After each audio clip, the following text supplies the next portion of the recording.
All right, everybody, welcome the Range Goats GC. We are joined by Talor Gooch, who shot 4 under today, and Thomas Pieters, who shot 5 under today, and Florence Pieters, who is their supporting dad today.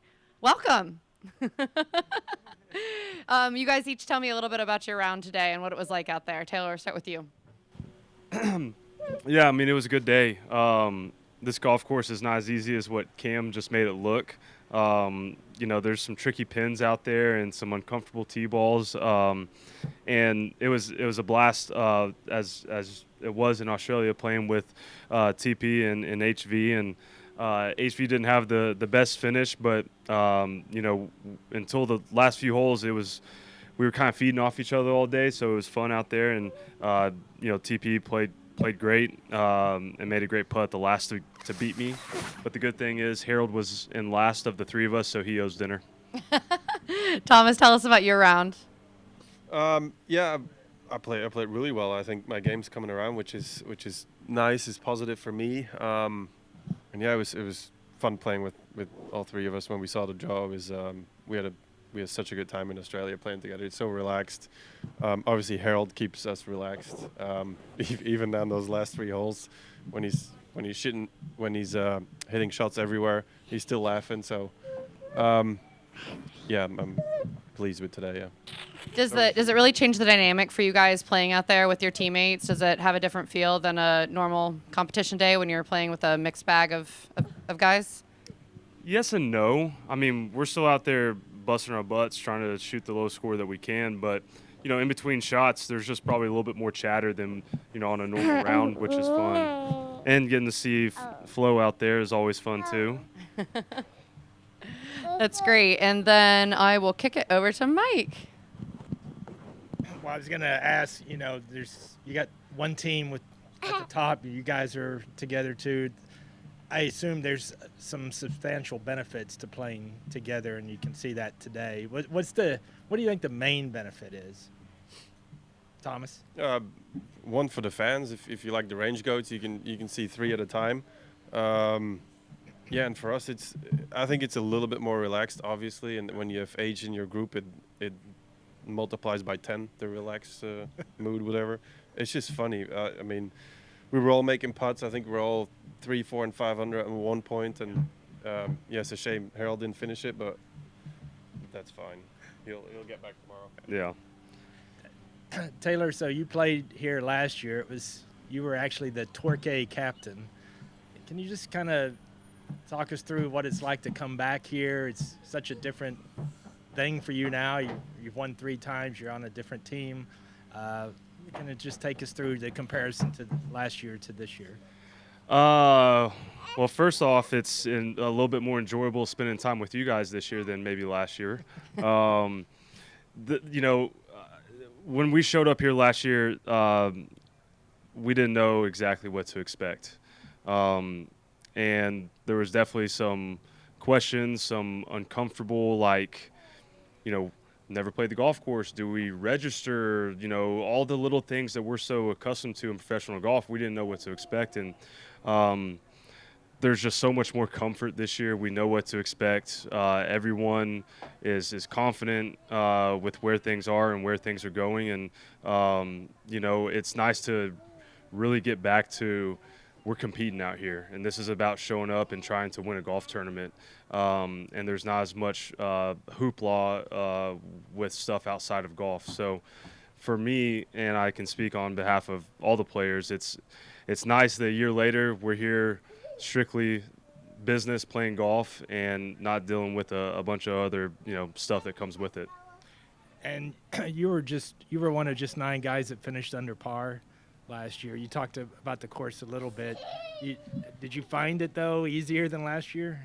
Yeah, the greens were not as firm today. That obviously makes all the difference in the world. So a little bit of soft greens and the wind not quite up as much, and a little bit of heat. The ball's going far. And the 9th hole, that was a par 4 last year, is a par 5 now, so that's going to skew it by a shot.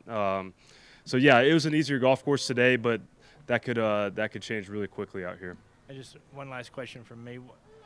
What's the feeling like being on the kind of heater you're on right now for the last few months? The first hole, one of the tougher holes out here, I had about a 30-yard bunker shot and made it. You know, and it's like when those things are happening, you just want to ride the wave. You know, obviously I think my game's in a really good spot, and I think it's, you know, I know this game is always going to humble you, but I'm definitely a better player now than I was a year ago. And so hopefully the high moments last longer, and the low moments don't last quite as long. And so we'll just ride this wave as long, you know, until she bucks us. And Thomas, I had a question. Well, never mind. Go ahead. Yeah. I was, Nee, Flo, je gaat kapot maken. Stop daarmee. Ja, nee, oké. I was just going to ask you what it's been like to be a teammate of Taylor as he's gone on It's this. easy. I mean, he keeps winning, so you can't. We're nothing but happy for him. He's, you know, he's killing it. Like he said, just ride it as long as it lasts, and you know, he could win three or four more. So it's yeah, it's really cool, and obviously it's good for the team. So, but first of all, it's awesome to see him win. All right, thanks. Appreciate it. Okay, go ahead. Taylor, I know you've been asked a few questions about the Ryder Cup this week, but from your perspective, is the game plan to be just so good that Zach Johnson can't ignore you? Yeah, I mean, I'm not going to probably my voice probably isn't going to mean much. My play is what's going to matter. So just go out there and try to prove that, you know, I'm a good enough quality player that they can't deny it. And I got a couple more weeks to do that, and we'll see. Obviously, Brooks Koepka is probably going to be in the team for you. You hope to be in the team. Do you also hope that the best Europeans who are part of LIV can be part of the European team? Yeah, you know, I would say there's a large portion of the entire golf world that hopes just the best of the best are there on both sides of the pond. So we'll see what that looks like, but I think everybody wins when the best are playing against each other. And just a final one for me. You spoke about everything that came with last year and this event. Just give me a little bit more of a sense of how difficult it was to focus on practice, to focus on playing golf with everything, the extra attention that came with the opening events of LIV. Well, one funny story was last year in one of the pressers in the beginning of the week, one of the journalists took a dash from his seat towards the table at a few of us, and Jane had to come in to our rescue and be the bodyguard for us. So yeah, you know, it's quite remarkable the difference a year makes. And back to what I was saying, it's nice that we're talking about Ryder Cup, we're talking about, you know, winning tournaments, we're talking about team golf, we're talking about all the stuff that we on this side have known, you know, for the last year. People are going to love. We love it. The fans are going to love it. Everyone involved is going to realize what a great thing this is, and so it's just nice to start, you know, getting on that side of things. Just one for you, Thomas. I think you were otherwise engaged when I asked Taylor about the importance of having the best European players that are part of LIV being part of the Ryder Cup team again. I don't know. I mean, in my opinion, he should be on. How do you not pick him? So for myself, I haven't played well enough to be on it, I think, but I feel like I could be close, but it's not my choice. It's up to them. But yeah, I mean, if I was Zach Johnson, I would definitely pick Taylor. Yeah. Thank you. Their loss. Thank you. Tom? TG, you flied it so well, and I've noticed how you really work the golf ball. And around a golf course like Centurion, how does that help you? And do you think it's going to be a good thing going into Royal Liverpool in 2 weeks? Yeah, you know, I grew up in an area of the world that it gets pretty windy, and so, you know, as we can see out here, there's going to be some wind, and so that is my comfort zone. And so, you know, I wish I could hit T-balls like he does sometimes, where I don't even have to worry about the wind. I just send it. But yeah, you know, I think as the wind continues to blow out here, it plays into my advantage. 100%. And you always talk about the rule of 67. You shot another 67 today. Do you think about that when you're coming down the stretch? Do you, in the back of your head, you're a bit like, oh, maybe I shouldn't make a birdie.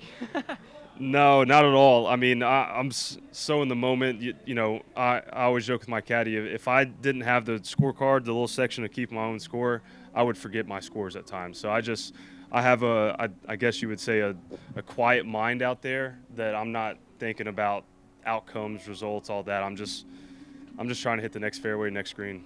Stuff. Thomas, it's good to see you play well in Europe. Does the Ryder Cup does that go through your mind at all? Do you ever think if I can win a couple of events, I'll get onto it? Is it something just you think about? No, because I've been playing so crap, so has not crossed my mind. Yeah, I know you're tired. Not really. I mean, like, I made this decision to come to LIV, and I kind of left everything behind. And, you know, if they decide otherwise in the end, that's maybe good for me, but as of now, I'm not worried about it at all, no. I'm sorry, this isn't about golf. When you joined with LIV, Mark Steinberg and Excel dropped you almost immediately. Did you have any conversations with them when you were coming to join LIV, and why do you think they got rid of you?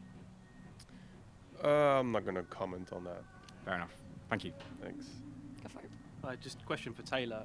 Taylor, it's obviously undeniable that the strength of field in LIV golf events is now very strong. And you're playing very well. That being said, the conversion rate through the PGA Tour through 54 holes is around 40%. So what would you say to people who suggest that maybe you shouldn't be part of the conversation, given that, you know, for the Ryder Cup, given that you play 18 holes less every week? Or when you do play? How many days is the Ryder Cup? Yeah. Hey. Is that it? I guess so. Last one for you guys. Tell us a little bit about the fans out there today. We had big crowds. I mean, at least double, triple from what we had last year. Did you guys feel a big presence, and how were the UK fans receptive of you guys? It's always fun playing with Harold in the UK because his caddy's from over here, and so there's always the argument of who's got the better fans, and who's got the more boisterous fans, you know. And so yeah, it was a great day out there, and obviously a little bit different than a year ago. The walking paths between holes were a little bit more crunched this year than last year. So yeah, it was awesome, and it's cool that this is starting to become the norm out here. Yeah. Thomas, how was your experience with the fans today? Really good. She was really loud. Kept yelling, so that's good. Yeah, fans have been good. Yeah, same as every tournament, really. But yeah, the fact that it's sold out every day is pretty cool. That's great. Are you guys going to go watch DJ Snake? Most important question. I'm putting her to bed as soon as I can. It's my girl's birthday too, so I gotta go and celebrate that's with her. right. Yeah. Oh, happy birthday, Collins. Yeah. Well, congratulations on Range Goats, and we will hopefully see you guys back here tomorrow. Thank you, guys.